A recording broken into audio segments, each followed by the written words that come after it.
Cool. So, okay.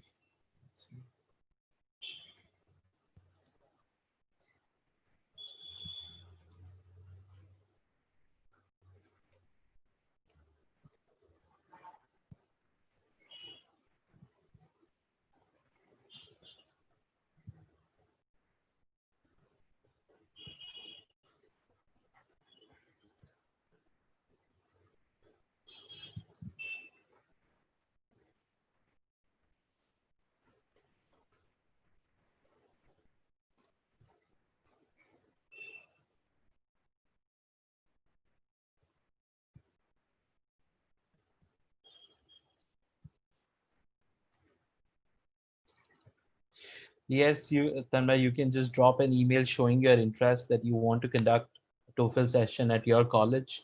Yeah, and then my team will get back to you and will conduct an exclusive TOEFL session at your college for your college students. So anyone who is from your college, I'm just trying to repeat the announcement here. So since we are the official test partners for TOEFL, we can conduct official test workshops, preparation sessions in your college. And for that, you might have to drop an email. My email address is there in the chat. You can just scroll up in the chat and you can see the email address. It's nikhil@foreignadmits.com. You can just write to me and I'll be happy to hook you up with the team and we'll conduct official test sessions. Since because right now is August, September onwards, the admissions are going to start. So that's why it's really important to be prepared for TOEFL.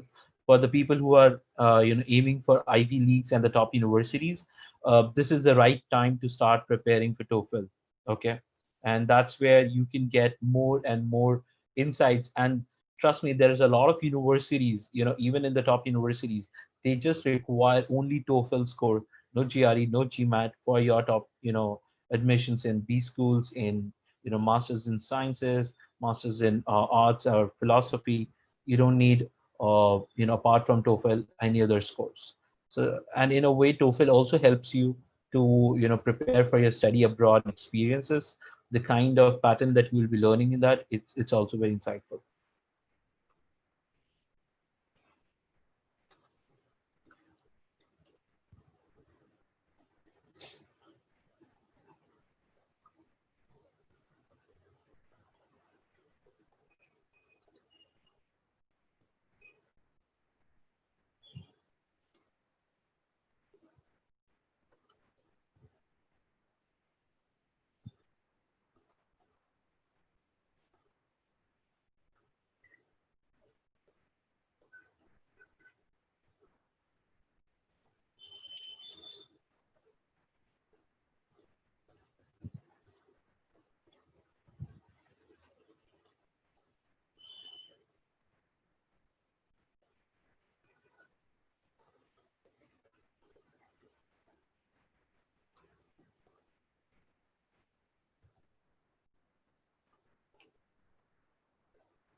Okay, so we'll start in just few minutes.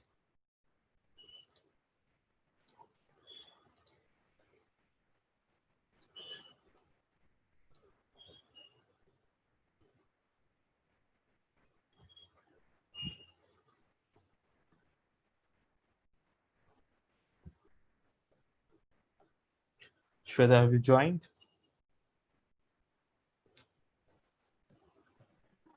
Yes, I'm here.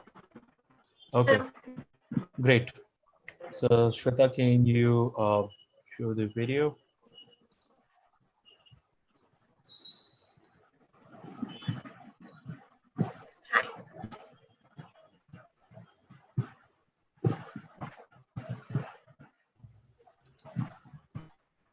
Okay.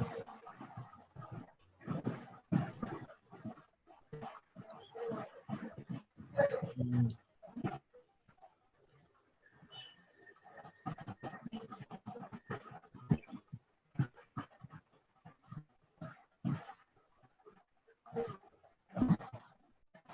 Okay,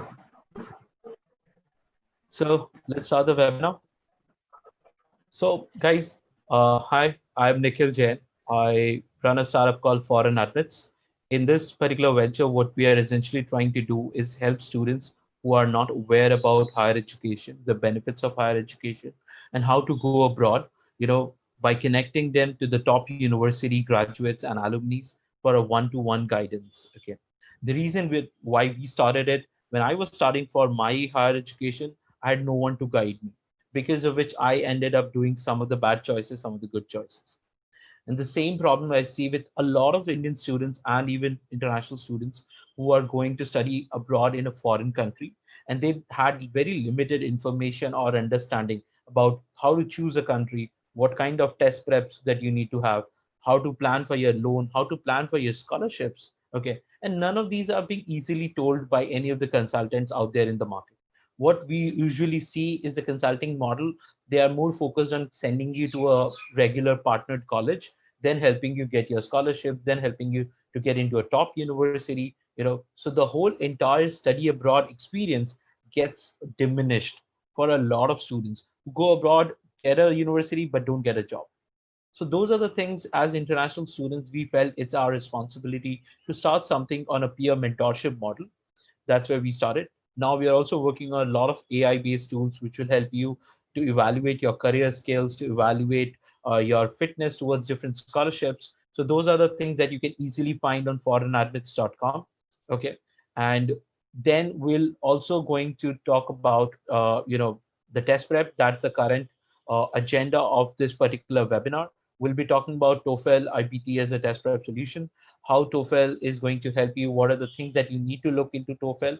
Okay, if you are planning for TOEFL, this session is also really helpful to understand certain myths and certain preparation techniques that you can incorporate in your TOEFL preparations. If you're the first timers in TOEFL, this is the most valuable session for you, because you will get to see TOEFL from a real person's perspective. How does it look like? And we have a very special guest here. I'll hand over the session to her in few minutes, and then she'll guide you about how the TOEFL test starts, how she prepared for TOEFL, what was her experience, what are the sections that we might have to look at, how the test preparation booking happens, all those things. Okay. So before we start the session, let's have a general question round, so that we understand what are your questions, and we'll address all those questions at the end of the webinar. And also some questions might be addressed during the webinar. So I'll keep a pause for 1 minute, enter all your questions in the chat option, and we'll start noting all the questions down. Okay.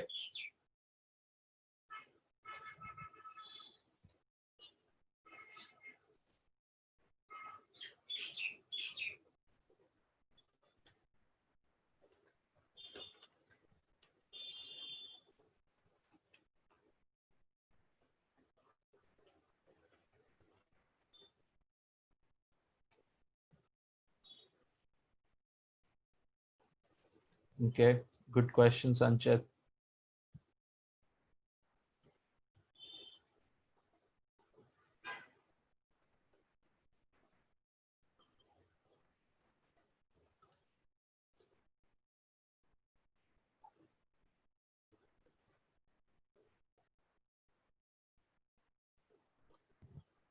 Perfect.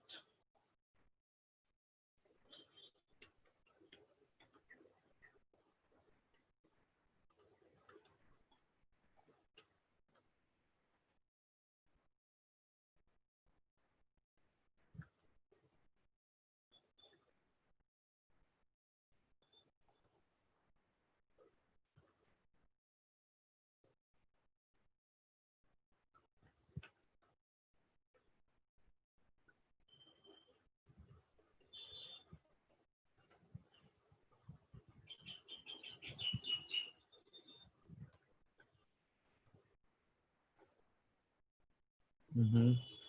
So yeah, we are seeing a lot of questions about TOEFL, GRE, GMAT. So yeah, with the GRE and GMAT, I'll probably cover separately at the end of the session because that's not the particular agenda of the webinar. But I'll definitely try to help you with GRE and GMAT thoughts also. Okay.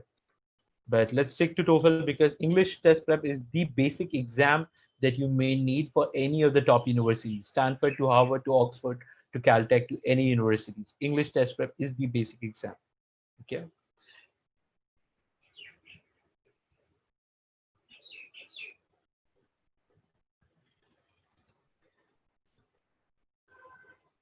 Real-time experience of tests, we have something for you.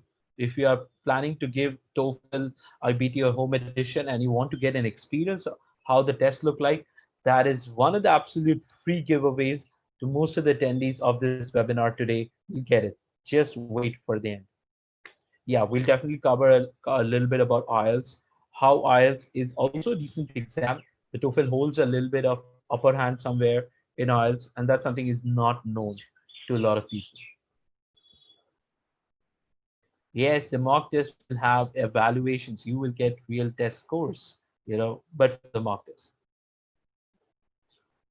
Oh, yeah, absolutely. If you're planning to give TOEFL by September, we have exclusive $10 vouchers for at least 200 participants. Okay. So during the webinar, we'll tell you an email address. Write to that email ID. You will get your $10 voucher when you're registering for the exam. Okay. Erasmus Mundus, we have a webinar already done. We'll conduct more in future. I'll share the link of the Erasmus Mundus webinar. We have an Erasmus Mundus scholar already in our panel. You can get guidance from him.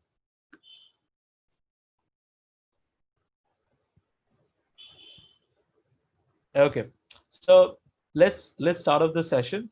Okay, cool. So Shweta,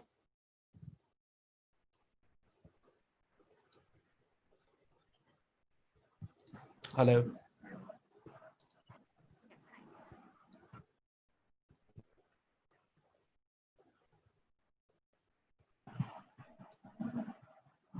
Hi Shweta. Uh, Very good afternoon to you, Good and afternoon. welcome to the session. So, just to give a brief information about Shweta, she is a master aspirant and she had gotten admits from UCL and Warwick, and she has scored 111 in TOEFL. She is also an Instagram influencer. If anyone wants to follow her on Instagram, Shweta, can you please put on your Instagram handle so that people can follow you on Instagram? So, yeah,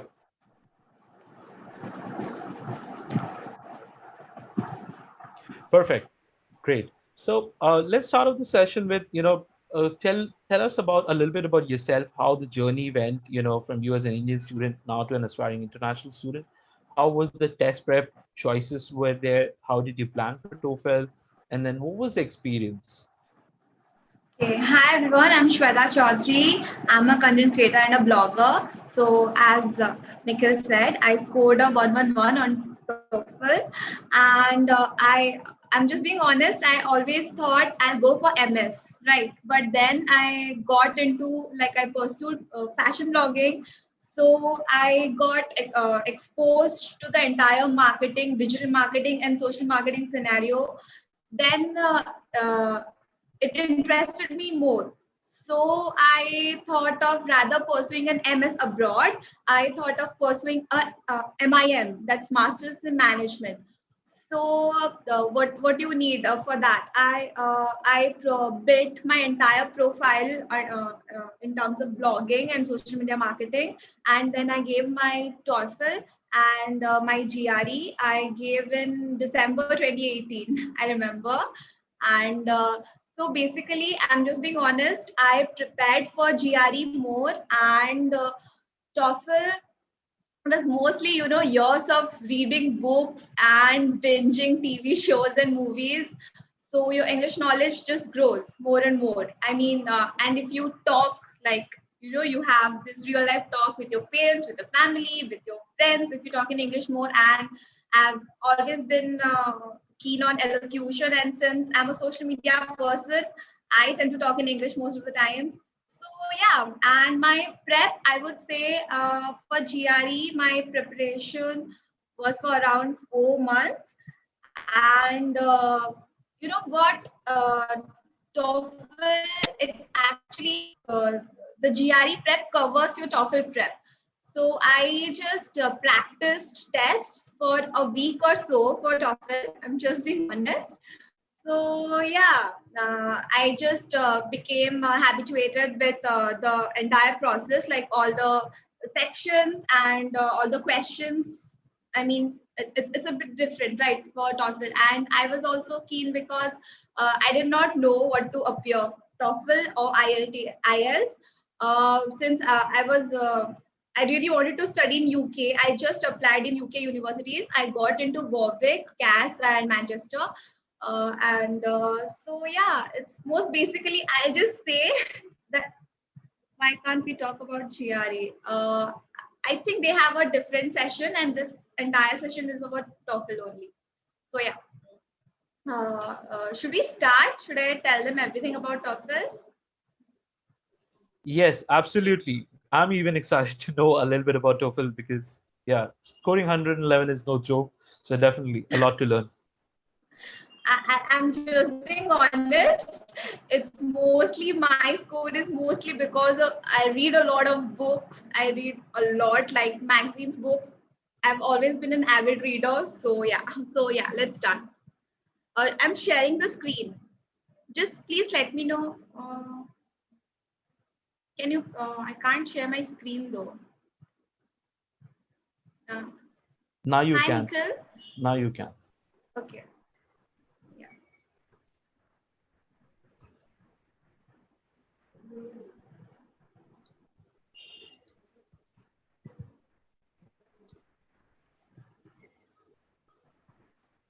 Yeah. Is it visible? Yep. Yeah. So, so let's first know what's TOEFL. It's basically an test of English by ETS, as all of you know already. And who can apply for TOEFL? Like if you're aiming for higher studies, or it can also be used during a visa process, or if you want a job or promotion and you're already settled abroad, you can appear for TOEFL. And it's widely accepted in a lot of countries like US, Canada, UK, most of the European countries, Australia, and it's available throughout the year. And right now, because of the COVID and pandemic situation, TOEFL has home-based tests also, and that's a different thing. So a TOEFL test costs around 180 USD, if I'm correct, and it has four sections: reading, listening, speaking, and writing. And the yeah, entire section is 30 marks each, and the total maximum score is 120. So 4 into 30, 120. And you will be scored on all the sections. And recently, I think in August 2019, TOEFL introduced a new pattern where if you have already appeared for TOEFL, so they will choose the best score of all the sections, and as a whole, you can send your best score. I mean, suppose if you have a higher score in reading in one exam and a higher score in speaking in another exam, they'll choose the best of your scores, and then you can go for the entire like best score. Yeah, and you can send it to your respective universities. And what would be a good TOEFL score? I would say greater than 100, right? So, but do check, different universities have different criteria for the TOEFL scores.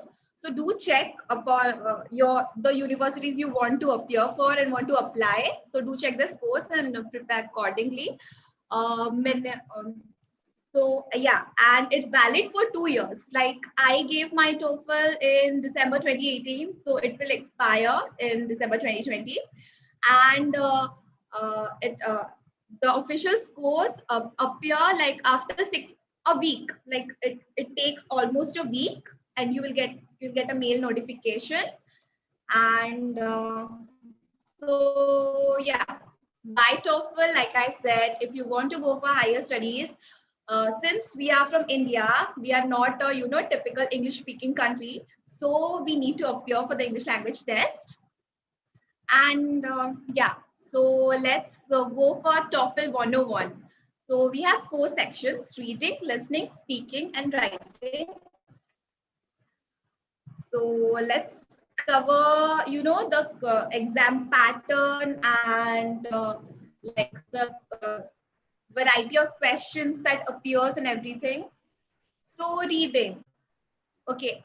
So reading has 30 questions, and it has, okay, never mind, it has 3 to 4 passages, and the passages are mostly based on, like academic topics. It can range from humanities to social sciences to everything that, a proper lecturer would teach you in the classroom. Reading has certain topics, and it can be a lecturer giving a lecture, or it can be an interaction between the lecture the students also. Okay, so the type of questions that come under reading, it can be factual, it can be vocab questions, it can be like, infer types of questions, like you read the passage and then you infer, and they ask certain type of questions, and there can also be rhetorical questions. So how to nail the reading section of the TOEFL and score better.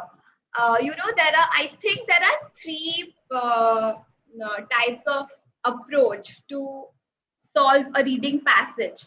What I prefer is, I prefer reading the questions first and then finding out the answers in the passage, because if you read like a para by para, it takes a lot of time, and I think for one question you have like for one passage you have like 20 minutes to answer or so.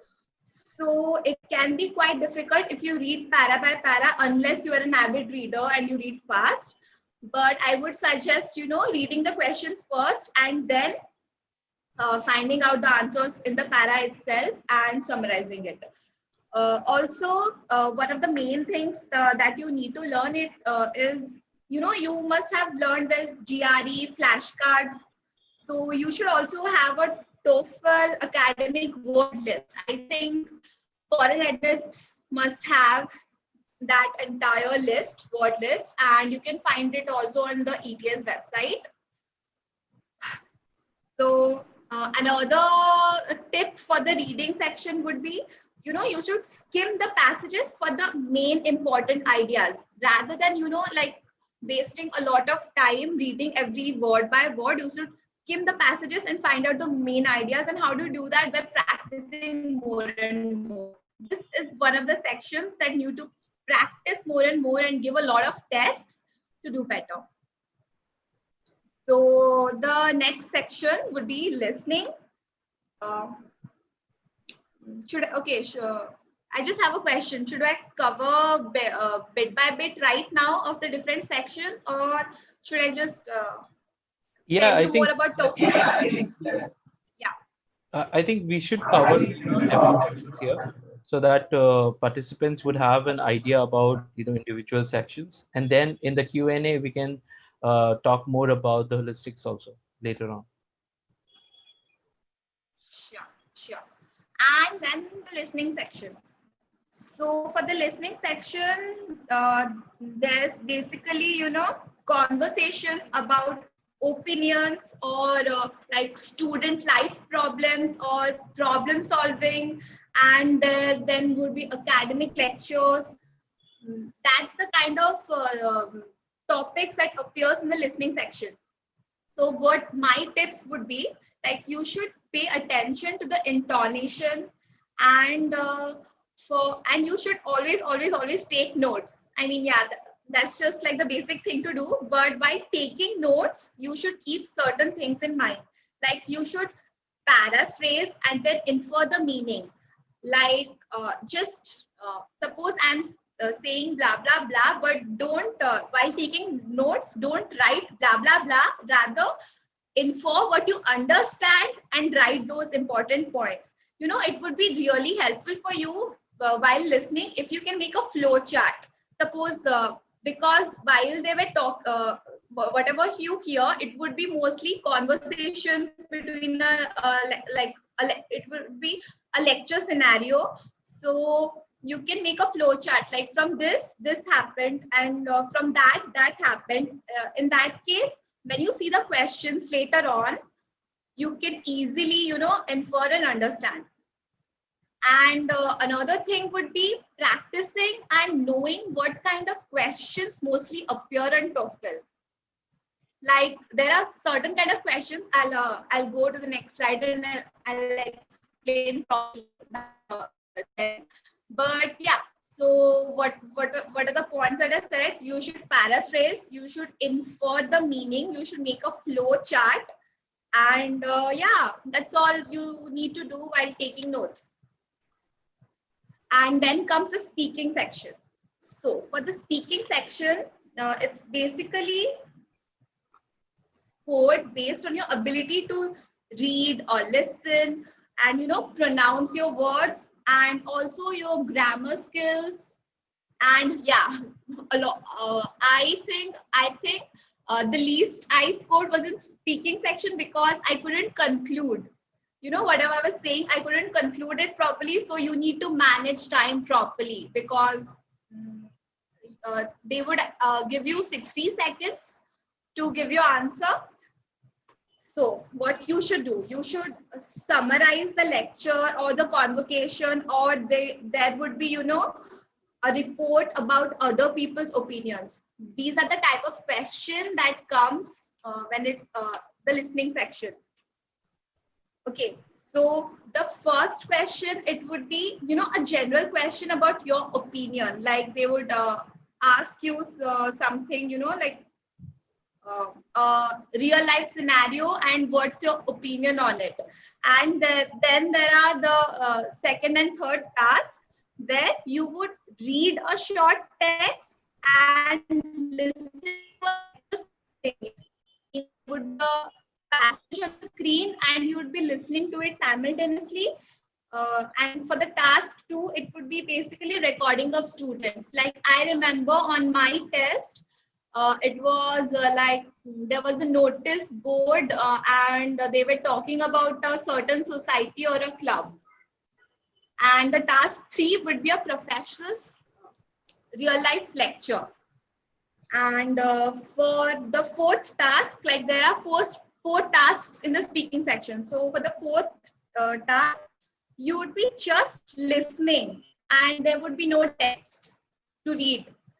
So for I'm again explaining the entire speaking section to you. There would be 4 tasks. The first task would be giving your opinion about a real life situation. The second task and the third task would be you reading as well as simultaneously listening to anything like a lecture or a student's conversation. And the fourth task would be just listening and not reading anything. So while speaking, there would be, a lot of people attending the TOEFL test. If you're not giving a home-based test, but, there would be a lot of noise in the room and you would be provided with headsets. So try to stay calm and not look at other test attendees, because that's going to distract you.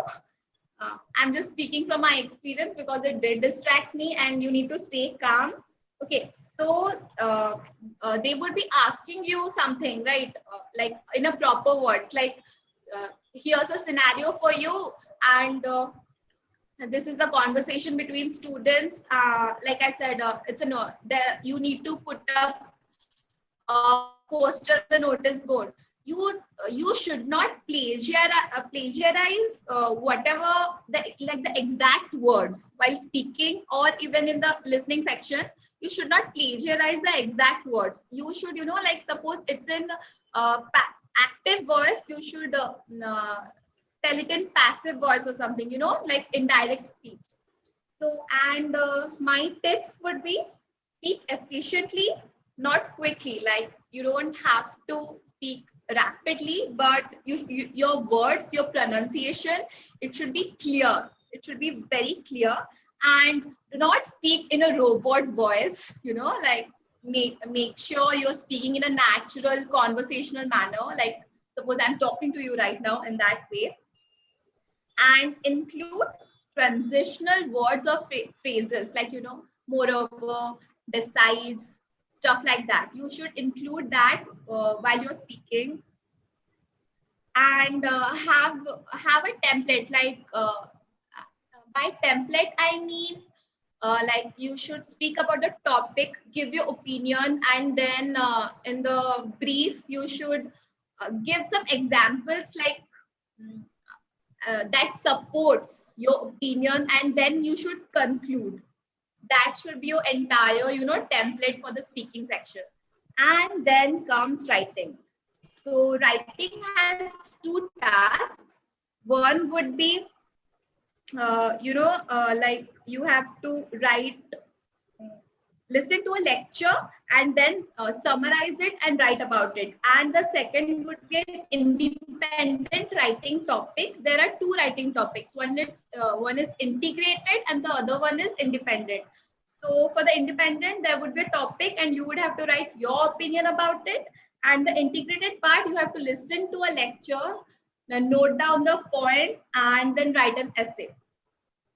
So things to keep in mind in the writing section, there would be, a proper passage that you need to infer, understand, and give your opinion about. So never use the exact same words. Don't plagiarize. Never use the exact same words, because if you do, you will lose points. You will definitely lose points. And like I said, change direct quotes to indirect. That always helps. So there's this, keep in mind three things, like the body, the structure of your paragraph, that of your essay that you're going to write. First one, keep the introduction.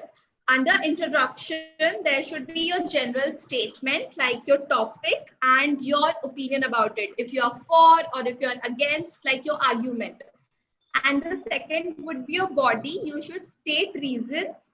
Like suppose I'm stating two reasons, and I should explain it with examples. Real life example. Like suppose I gave a reason about a certain topic, and I should explain it with key. Yes, this happened, and if this happens, I can do this. Sorry, that didn't make any sense, but yeah, you should state your reason and give proper example, and then there should be the conclusion. That should be the final part of your essay. You should restate the main idea and then provide real life world results, like what would happen if your idea is implemented. So how to write an essay? Firstly, you should brainstorm and outline and pre-write. And by pre-writing, I mean write down whatever ideas you have. You are in a time restriction, and TOEFL doesn't have any spell check or something. That's why you should first, before writing, if you are reading or if you're listening to it, first brainstorm the ideas, and then write bullet points about it, or make a flow chart. Write bullet points or make a flow chart, and then you can go on and write the entire thing. So brainstorm, outline, and pre-write. So yeah, and make sure there's no grammatical mistakes, there's no spelling mistakes, because that's going to cost you a lot of points. So yeah, like I said, I think we have covered the scoring only. You are scored on basis of 0 to 30 on each section, and the total score is 120. So here's something about the reading section. If you can see the screen properly, there would be sections about you need to learn a lot of vocabulary words, and it doesn't specifically ask you what's the synonym, but how is that word used in the entire sentence. So there will be certain questions like that. And then there would be a few factual questions, like you read the paragraph and then you answer the question. And then there will be inference questions, like suppose I read something, but what I inferred from it. Yeah, this is a question that appears the most, author's purpose.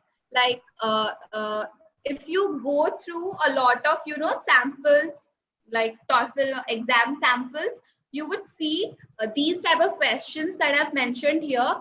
Author's purpose, I think I got like a hell a lot of author's purpose questions. And then there would also be sentence insertion questions. As you can see, here's the frequency, like and the total 3 to 4 paragraphs you get. These are the type of questions that you mostly get, and this is the frequency. If you can screenshot it, it would be well and good. So basically, I just showed you the type of questions that you get in the reading section. Moving on. So yeah, these are the type of questions that you get in the listening section. And I think I gave you proper tips, so I'm not going to explain it bit by bit right now. So you can just screenshot this if you want to. And it has the frequency, the question value, and the question phrasing, everything. So when it comes to the speaking brief, so yeah, these are the questions you should keep in mind.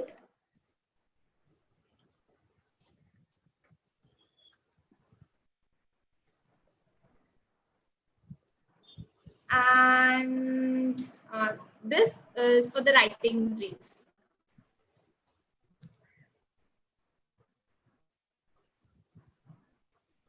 Yeah, the one of the things you have to keep in mind is the timing, the clock. It always runs out, especially while speaking. So yeah. Okay, moving on, proper tips and tricks for the reading section.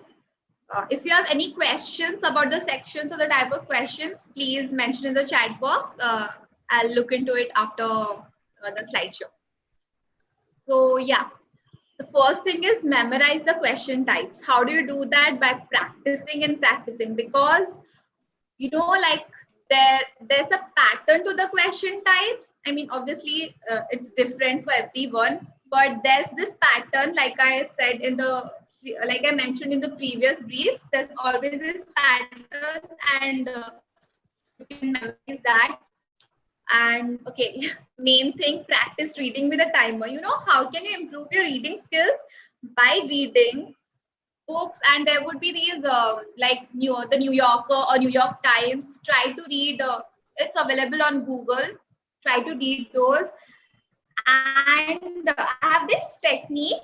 I don't know, it works for me. Like when I read something, you should first read the word next to it, and then you can improve your reading pace. Like suppose it's written, memorize the question types. My eyes will be at question first, but I would be reading memorize. This is a small reading trick, so that you can, increase your reading speed. Your eyes should be always at the next word of the word you're reading right now. I hope I'm explaining it properly, but it would be like my eyes at question, but I'm reading memorize. So if in that way you're reading an entire paragraph and your eyes like are not here but here, then you can read in a faster way. So yeah, and I think I covered everything that's in tips and tricks. Practice with short passages, and then go to long passages. I think if you are preparing for TOEFL, you are also preparing for GRE. So the difficulty level in GRE is higher for reading section as compared to TOEFL. And I would suggest another thing for reading is, suppose you're taking a test, evaluate the test right away and see where you are lacking. Suppose you're lacking in the reading section, make note of points of what you are lacking behind. Like suppose you can't infer questions properly, like, or you are struggling with the words or like modifiers. So yeah, I mean, when you're giving a test, make sure you appear for the test twice. in the sense like you are appearing for a practice test and then you're going through it and then you are evaluating ki, yes, I lack in speaking or I lack in reading and I need to improve. Then make sure you improve and then re-give the test and then compare your scores. Trust me, there will be a vast difference in your scores. So, listening tips. I would say the easiest way is watch movies or watch TV shows without subtitles. Okay, watch them without subtitles, and then if you can note down, I mean, have a real life experience, you can enjoy a movie and then you can take note of the main points and summarize the movie. It will help you. You are going to enjoy something, and then it's going to help you with the listening and with your speaking and reading, because you would be taking down notes. So that's practice. You would be listening without subtitles. That would help you in the listening section. You would have entertainment, and even if your mom is telling you ki why you're glued to your laptop screens in spite of preparing, you can easily say, Mom, I'm preparing for TOEFL by watching a movie. So yeah, and while listening, focus on the vocabulary less and the story more, because when it's listening section, suppose a lecturer, he's saying something and then he will be asking the student something and then you would be explaining it twice. So make sure to listen to the story more. And yeah, become a pro at taking notes. You should go for watch a movie and take notes. For speaking, have a speaking buddy. That really helps. I mean, speak in front of the mirror. If you don't have a friend, if you have someone who is preparing for GRE or TOEFL alongside with you, it actually helps always. And uh, and make sure you both evaluate each other, like where you're going wrong. And yeah, this is one of the most important things. Take advantage of the speech to text technology. Like we all have the Google Assistant or Alexa on our phones. So they are not habituated with Indian English, right? So make sure you speak properly and clearly, and then see what Alexa writes or what Siri writes. This is one thing, that speech to text technology, that's going to help you out with your speaking section. And yeah, so writing section. Like I Sorry, we kind said, of I lost you would in the last suggest 10 you seconds. to. Hello? Okay, I'm repeating it again. So I said, take advantage of the speech to text technology. Like if you have Siri or if you have Google Assistant, make sure to enunciate properly and record your words, because since there's AI, suppose I'm speaking something randomly to Alexa, then she might not get it properly. And if I can practice with her, so yeah, it will help me in the long term in my speaking section. Make sure you all use your phones regularly on a regular basis. So yeah, go for the speech to text technology. It will always help you out. And one thing I would just tell you, because I could have scored a better score than 111, but I did not, keep a track of time. Like I said, I couldn't conclude my speaking section. So make sure you have like 60 seconds to uh, give your intro, give your body, and then conclude. I couldn't conclude. That's why I had a lesser score on speaking section. But make sure you're keeping track of time. And how do you do that? By practicing. So for the writing section, like I said, my tip, I don't know what you are comfortable with. It depends upon you, but my tip would be first reading the questions and then going to the paragraph. And yeah. Cool. Yeah. while taking practice tests, like I said, take notes of where you're going wrong and always, like paraphrase, like don't use the same words. And uh, then, yeah, while you always, while writing, make sure you have some 2 minutes to spare so that you can proof check, because sometimes while you're writing you might have typed the word wrong, even if you know the correct spelling. So make sure you have at least 2 to 3 minutes to proof check your grammar, proof check your spellings. And if you have someone who can evaluate your writing, like suppose I'm practicing writing at home now, if you have a friend or a mentor, or like you can go for foreign admits to guide you. So if you have a mentor for evaluating your writing tasks, then you're good to go. And I would say, like, don't go for higher grammar or higher vocabulary like you use in GRE, but make sure your writing is understandable. I hope I made sense.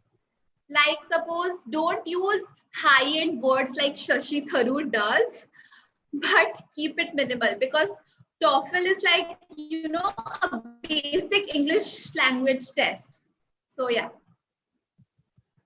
And yeah, you have to use lots of transitional words and phrases. I think that's a point the evaluators keep in mind, like transitional words, like I said, nevertheless, moreover, like while speaking and also while writing, you should use words like that.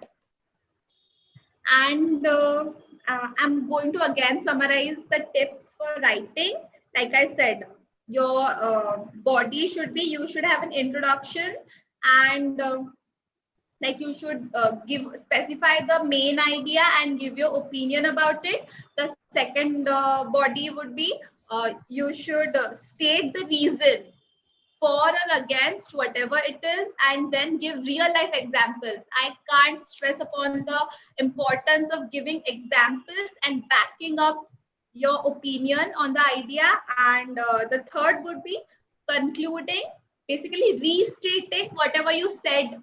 You don't need to focus on conclusion more, because you can just restate whatever you said in the introduction, just restate it, and but then just end it with a real life like real life world result.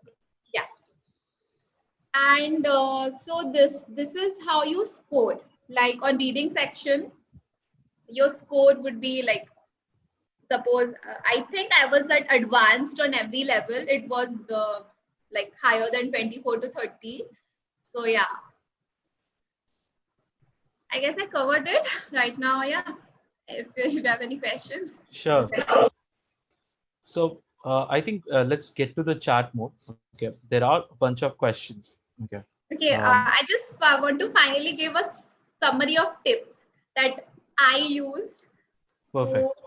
So, what I did, I first gave my GRE, then just a week after I gave my TOEFL. Like I scheduled it just a week after, because then, just make sure it's just before a week of your GRE or after a week of your GRE. I would say after, because GRE is more difficult than TOEFL. So you would have an entire week to prep for TOEFL, and you would get acquainted with the question pattern, and at least give 3 to 4 tests. Like sit down, distract yourself from everything, keep your phone aside, switch off all the tabs on your laptop, and give those 3 hours for your TOEFL exam.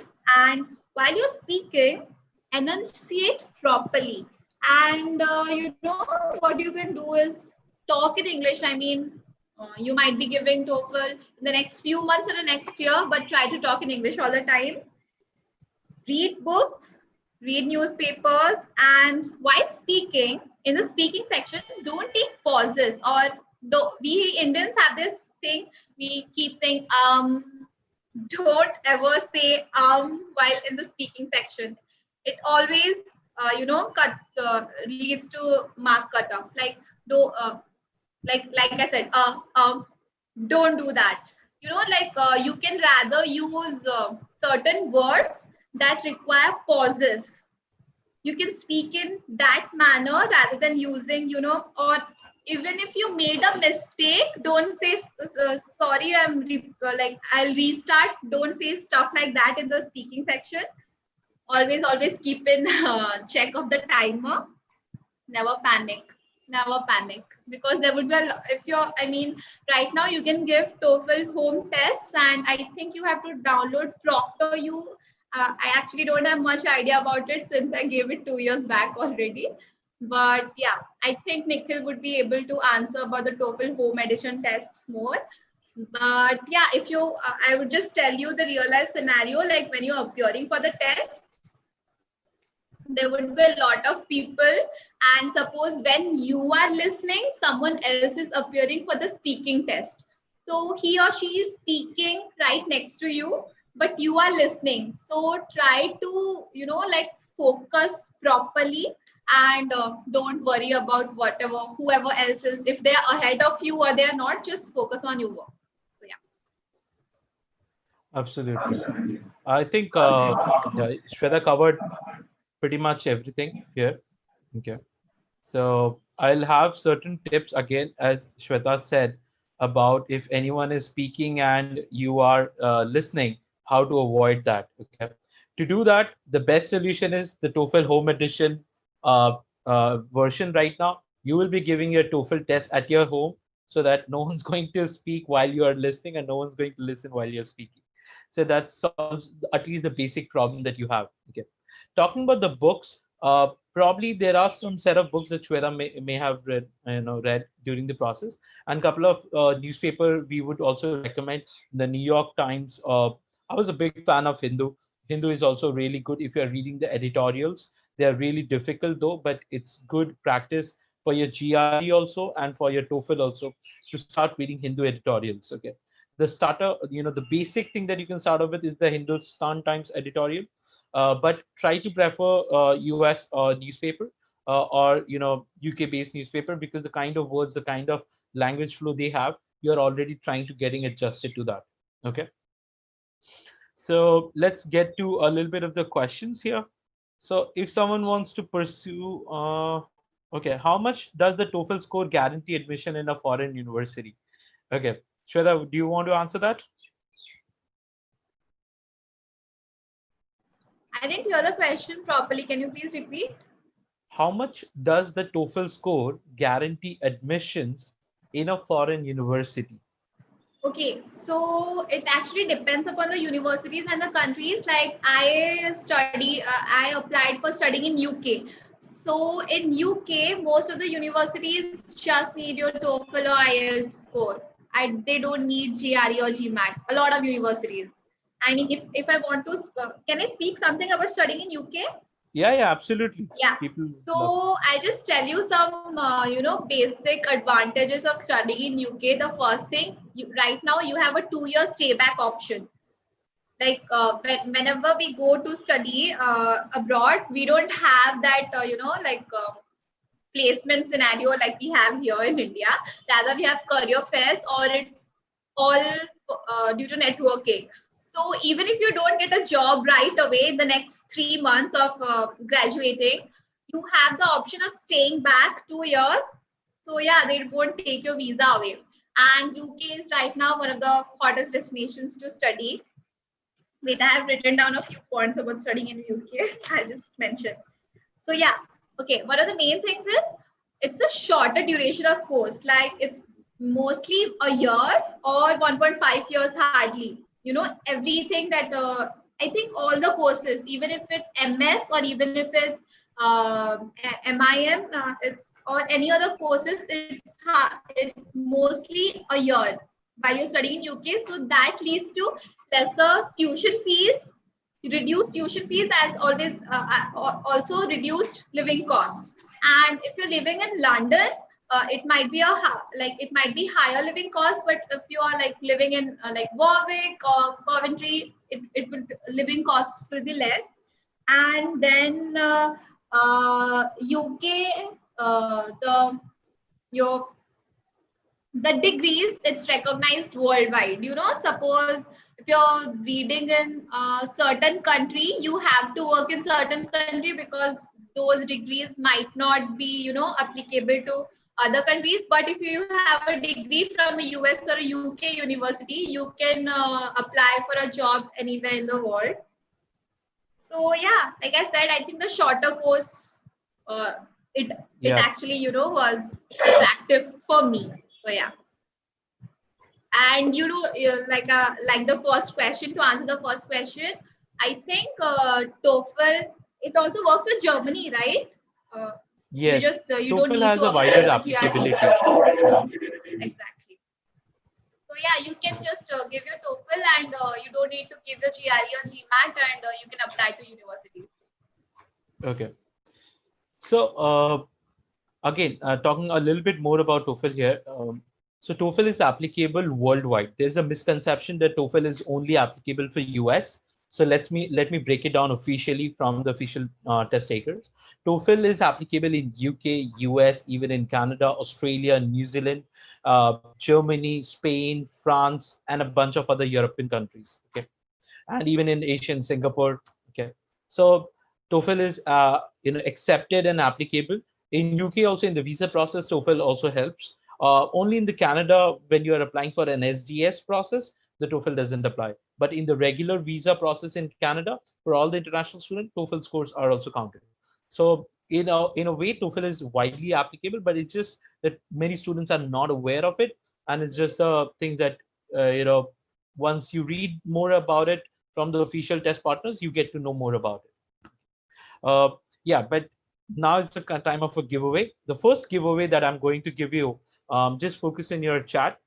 You will get an email course about TOEFL. You'll get a free test prep materials about TOEFL, a vocabulary builder support from TOEFL, test prep app of TOEFL, free mock test by TOEFL, a short sample test to help you, visualize the home edition of TOEFL that also will be given. And yes, if you are taking TOEFL before September or by September, you get a $10 voucher of TOEFL. Okay, all this, you can just go to the landing page and then probably subscribe and get into it. Okay, and we are posting every day one quiz so that it helps you also practice your vocab every day. Okay, so the next question that we have is, how much CGPA is important for admissions abroad in Europe or UK?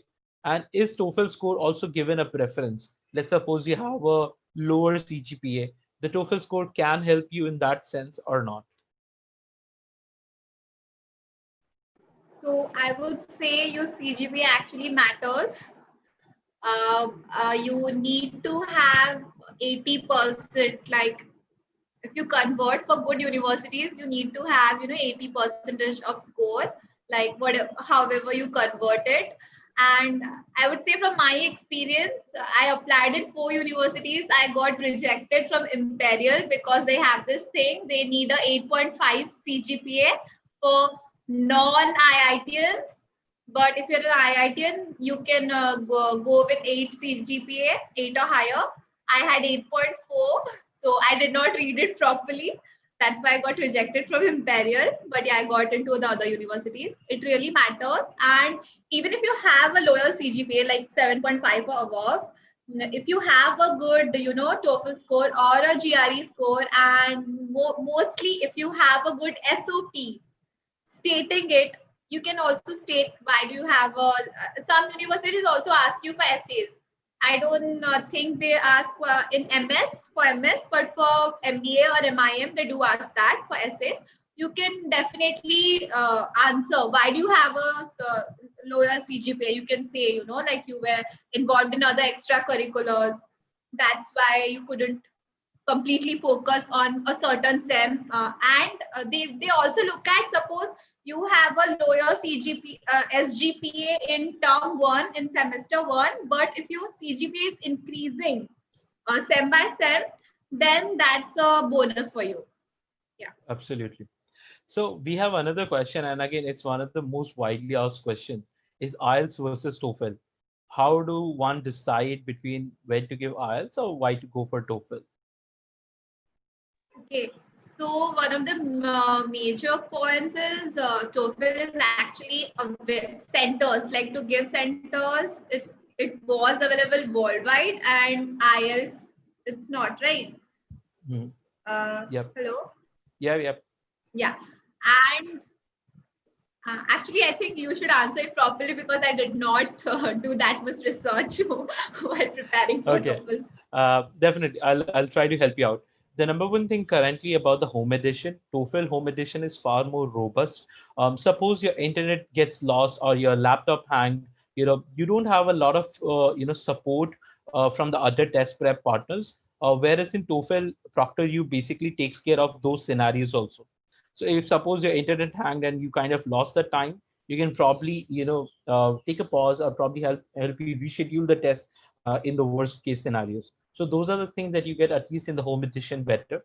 Talking about the test centers, right now TOEFL test centers are 75% open all across the country, so you can easily go there.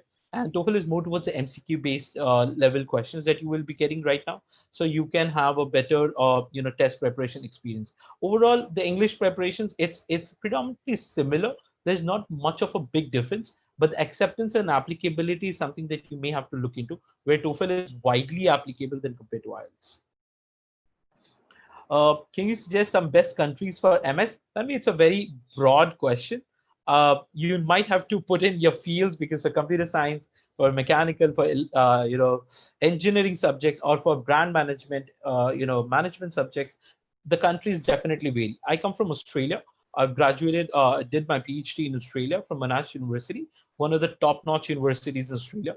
And Monash is basically famous for their management and their certain engineering subjects, in particular civil, which I graduated from.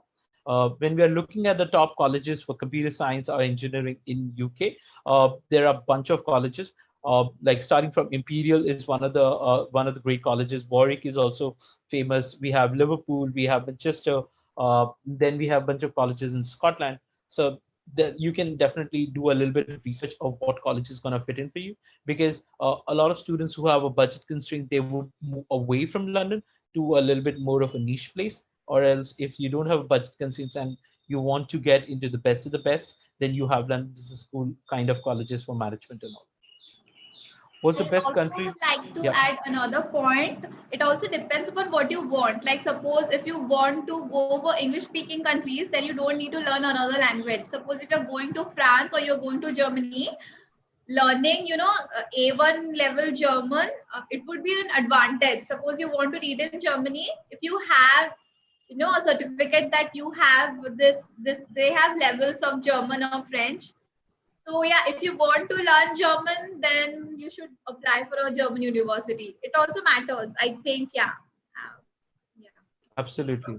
Absolutely.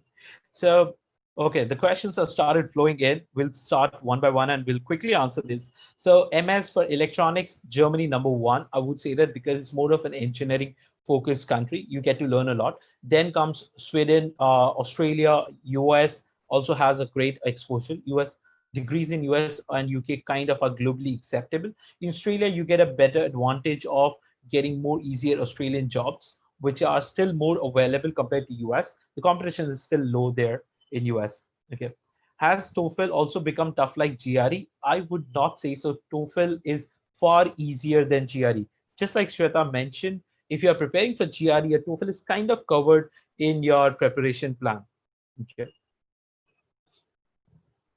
Uh, if any one of you need a little bit of guidance about any courses that you want to apply, we have a very special service right now offered kind of for free. You can get your profile evaluated and get understanding about the courses that you want to do, and this is exclusively for the people attending this session. So I'll type it down in few seconds, a link. Go there, register your profile. You'll get a call back for your profile evaluation. So don't get confused, don't get nervous about which countries, which courses, which streams to target. We'll get you covered on that. How do we know? Okay, there's one question. How do we know if a program at a university has a higher chance of granting scholarship as opposed to another program? Maybe at some or different university, because a lot of times people get admits from good universities, but not able to join due to lack of funding. So if we want to weigh in choice for my program with the probability of getting a scholarship, how do I do that? Okay. Any thoughts for that, Shweta? Because I can definitely get this covered. It's something that we have helped Yeah, one student I get would this. like to say, when you're applying for a certain university, always network with people who are already reading there. That always Absolutely. helps, hearing their story out or taking help from them. And I think the scholarship thing, it depends upon your profile, like if you want a scholarship or not, and if you're applying and if you have written the proper essay for it, that matters a lot. And your academics also they take into account your CGPA and all while like evaluating you for a scholarship. So it doesn't vary from university to university, but it actually depends upon you. And you should, like I said, you should always network with other people, like LinkedIn. Go to LinkedIn, just type in the university and you will find a lot of people studying there, and do network with them. They'll always help you out for this. That's how you differentiate. Yeah. Absolutely. I think networking is a really important factor here. If you are struggling with networking on LinkedIn and if people are not responding to you, you have another trusted platform like Foreign Admits, where we have more than 350 plus international mentors from all the top universities that you can think about. And you can just easily schedule a call. You don't have to wait. You don't have to wait for any of the responses. You can go ahead, book a call with the mentor and can get guided.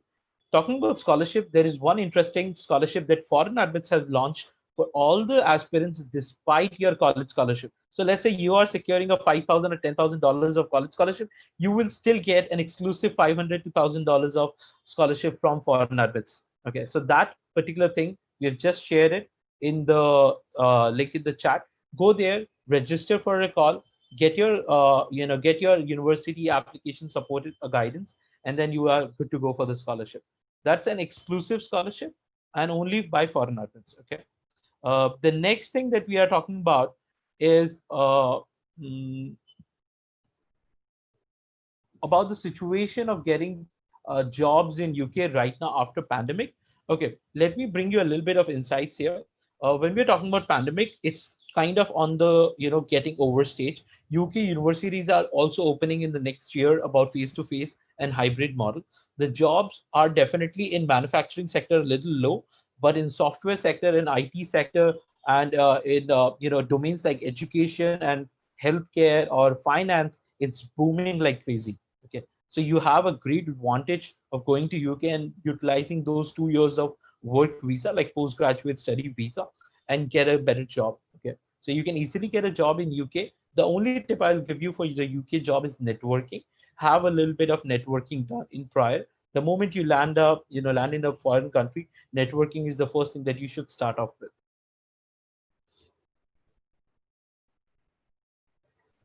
Okay. Overall profile of the applicants. Shweta, can you talk a little bit about the overall profile of the applicant? How universities looks into the overall profile when they're applying? Sure. Can I give you a real life example of my own profile? Okay. Absolutely. So, like I started, I was keen on doing an MS at first, but then I got attracted to the marketing and management domain. So, what I did in my fourth year, I did not sit for any placements, and I built my entire profile around, since I'm a content creator. Uh, I built my entire profile around blogging. Like if I had internships from L&T, from NHAI, from PWD, because I was a civil engineering student and I wanted to do an MS. But applying for MIM with internships from L&T wouldn't have helped me, right? So I had to apply at internships. I got an internship at VH1. You have to go for a lot of internships if you have job experience. That really matter, that really helps. If I mean, for suppose for MIM, like the course that I'm going to pursue, it needs 0 to 2 years of job experience. So yeah. Just give me a second. Sure. uh, like Yeah. I based my entire profile on my internships, marketing management internships, and as well as like my job, that is creating content. I'm the one who manages everything. I'm the one who talks to brands.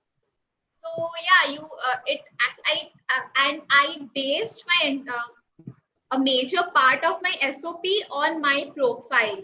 So I guess it really matters. You should have, if you're going for MS, you should have the correct number of papers published. That really matters if you're going for an MS.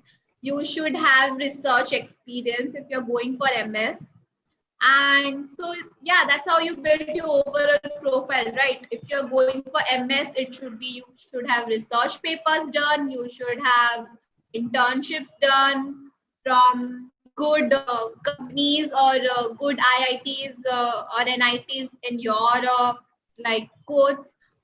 So yeah, profile, this is how you build profile, right? Internships, research papers, and if you have job experience, well and good.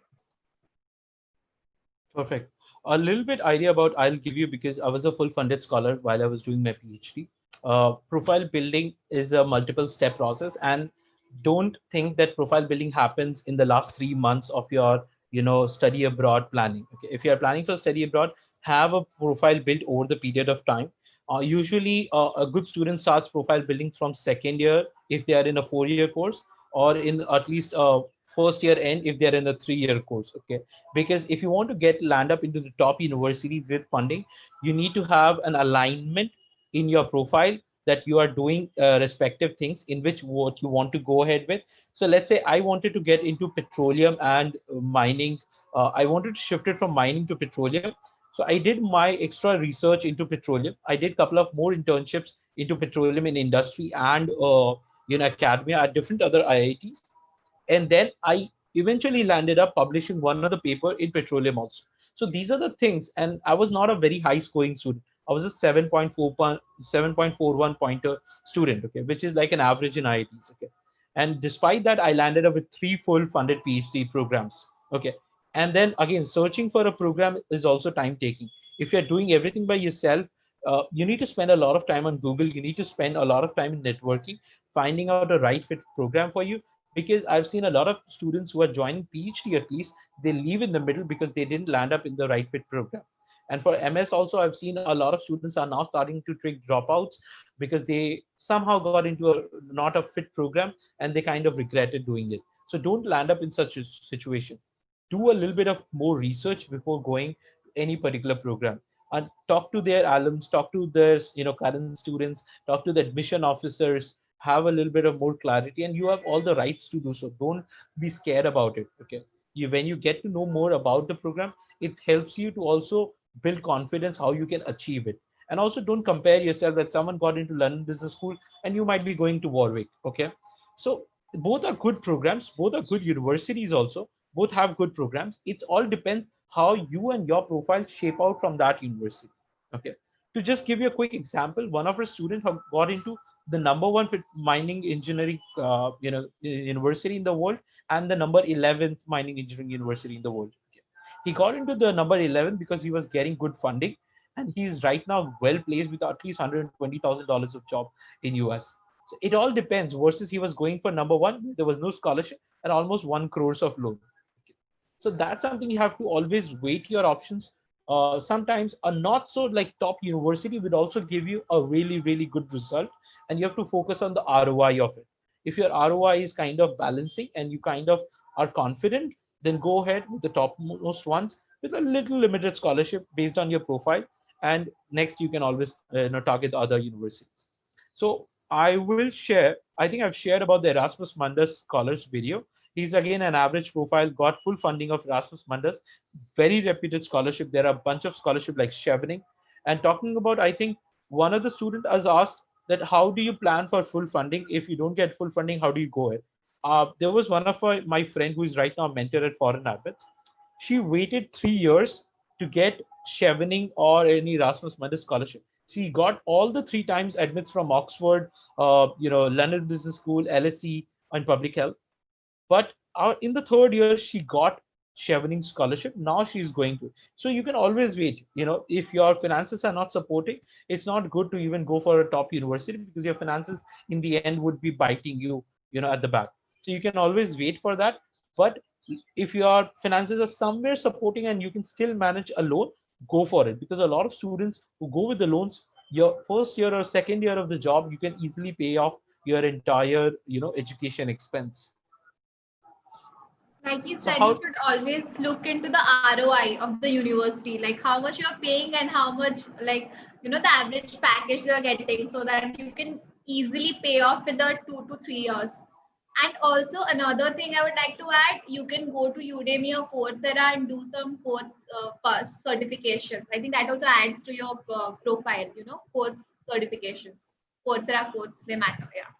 Absolutely. Yes. So let's say if you are from mechanical and you want to land up in finance, you need to have certain of these certifications so that it would justify that you were interested into finance. You can probably do a finance internship. There are a lot of companies, just go and work for them for free. If you are not getting a paid internship, it's not an issue, because you need to right now build your profile. Okay. To build your profile, you do the heck what you can to get into the alignment that yes, you are fit for finance. And if any one of you planning for finance, a quant score in your GRE would be really important. And GRE and GMAT both works for masters in management or MBAs nowadays. So we have another question: should we email professors while applying for MS? Some professor mentioned in their website that you can contact them and mention their name in SOP. Does it exclude us from being considered from other professors in the college in case of the mentioned professor is not interested or does not have a vacancy? Hmm. Okay. So, Shweta, would you mind if I answer this? Go ahead. Go ahead. Okay. So this is something, since I have done this process, okay, of emailing to the professor, and a lot of students that we guide also email to the professor. When you're emailing to the professor, if you're getting a consent from them to, for the program, then only mention them. Else, do not mention them, because in a way you will be limiting your options. Okay. When you're applying for masters, have a field fixed, but not the exact topic. Okay. If let's say, uh, I'm just taking a random example. Petroleum engineering, there are multiple topics. If I fix in on hydraulic fracturing, complex fracture, optimization technique, it would be really, really narrow down topic. That is important during the interviews, okay, or during your PhD programs, but not while applying. You can apply at hydraulic fracturing is a broader domain. I want to pursue in hydraulic fracturing, and there are certain specializations like fractures, optimizations, processes that I'm interested in. So you can always keep 2 to 3 themes open so that you can get a wider acceptance to your PhD. And trust me, none of the students that goes for, like, very limited number of students goes from masters to PhD have a clarity of what they will be going to do. It's during your PhD process you get an understanding, you kind of get hold upon your subjects to get to. And the same way it happens from bachelor's to master's. You get an understanding of what you want to do, but your master's by research topic is something that gets molded in the end of your first semester. That's where you start discussing with multiple professors about the project that you want to take up.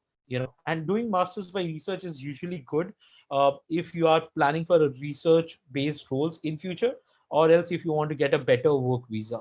And if you're directly wanting to go for a job, 1 year course is the best course right now. If you're going for MIM or MAM, we have one of the London Business School mentor previously featured in the webinar.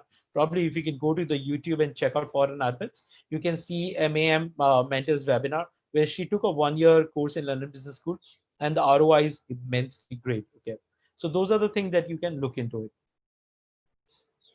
To apply for full funding in scholarship platform researchers, there are a bunch of scholarship sites that you can easily go. On foreignadmits.com/scholarship, we have listed 6,000 plus scholarship exclusively for you guys. Okay, go there, check out, put a filter of undergrad or postgrad, and get to know about scholarship. So we have some questions left. I think we'll be in the end of the webinar. Mm, Also, I just like to add this emailing professors thing. If you are in second year or third year of your college, so you can actually email the professors in different universities, and they give you funding to do your summer internships there under them. So that will actually add to your profile. If you suppose I want to study in Germany, I want to study suppose mechanical engineering there. It's really good studying in Germany, so I can apply for summer internships in my second year and third year of college by emailing a lot of professors in mechanical professors all over Germany, and some of them might give me full funding, and I can go and spend an entire summer there while researching, and that will add to your profile while you're applying. Absolutely. I think getting those summer internships are really great options here. Hmm. Okay. So we have a couple of questions. MS in business analytics, best countries and colleges. So again, I'm trying to narrow it down. You can definitely get this guidance easily from ours, because I'm not sure Shweta has done all those researches about this, and it's something that we can help you with. So just wait a second. You can do this for profile evaluation. Okay. We have few questions about. Mhm. I think someone was asking how many times can you appear for TOEFL in a Yeah. year? Yes, yes, absolutely.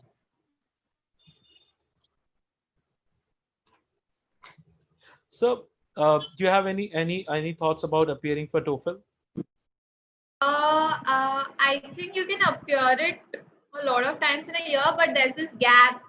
Uh, I don't remember the exact number of days, but after one exam, there's this a days of gap, and after that you can apply for it again. Is it a month or so? I guess. Yeah, it's around 3 weeks. Yeah. Okay, don't worry, guys. We have a TOEFL online prep course, PDF prepare. It will guide you about, the study plan, the test preps, the questions, skill building, all the details about the TOEFL that you need. We have prepared exclusively gotten from ETS team in UK. We'll share it on the email. Just have a check on your email address. By tonight, you would get email about the TOEFL prep course, the TOEFL giveaway, and all the materials about TOEFL. So if you're planning for TOEFL, this is the right time to start your preparations. You can easily get through it. Thank you. Okay, and anything else? Any other questions? Else we'll be closing the webinar by now. We're already running a little ahead of, behind time.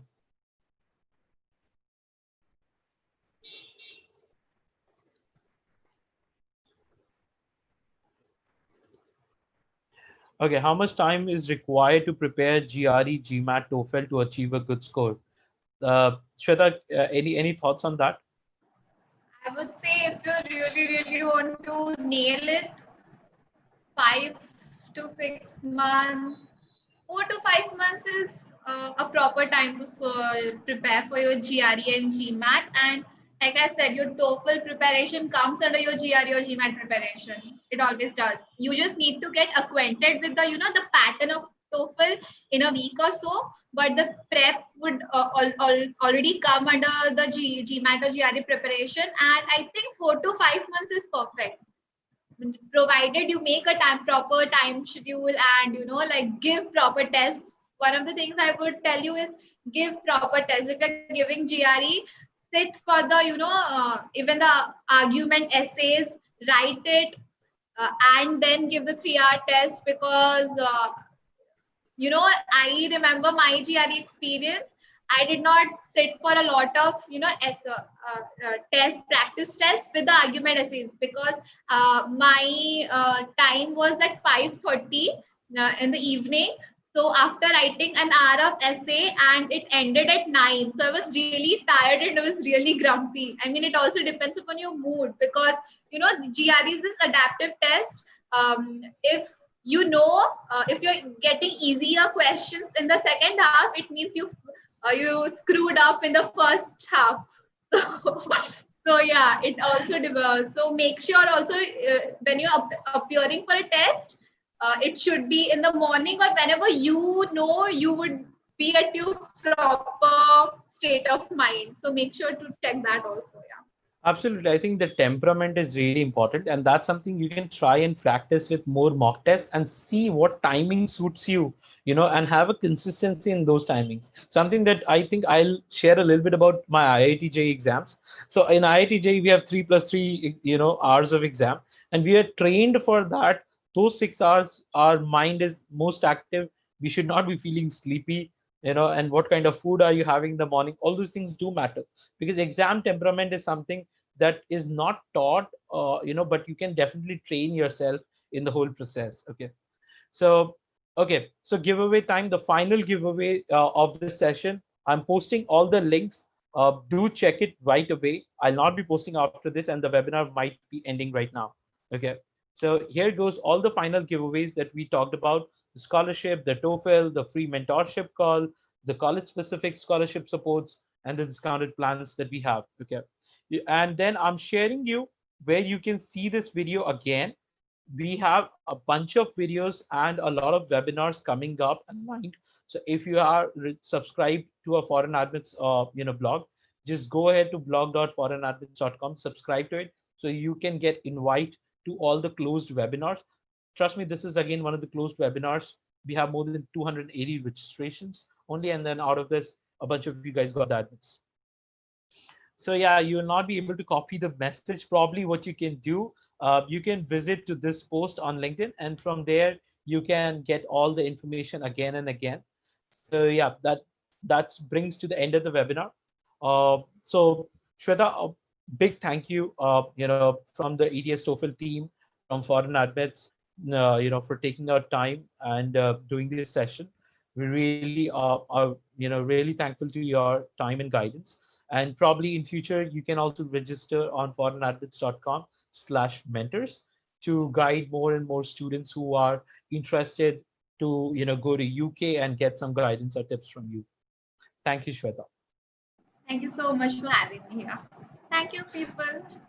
Thank you, guys. So we'll be closing the webinar, and let's stay tuned. If you have not taken the screenshot of the webinar, it's the right time to take a screenshot of the webinar and post it across on your social media and share how was the experience looks like, so that we can have an understanding how later on we can do more and more such webinars for all of you guys. They want the slides. Yeah, I'm open to. I'll mail foreign admits, and if they are open to it, they can share. I have no issues of sharing the Absolutely. slides. Sure. We'll be definitely helping you with the slides then.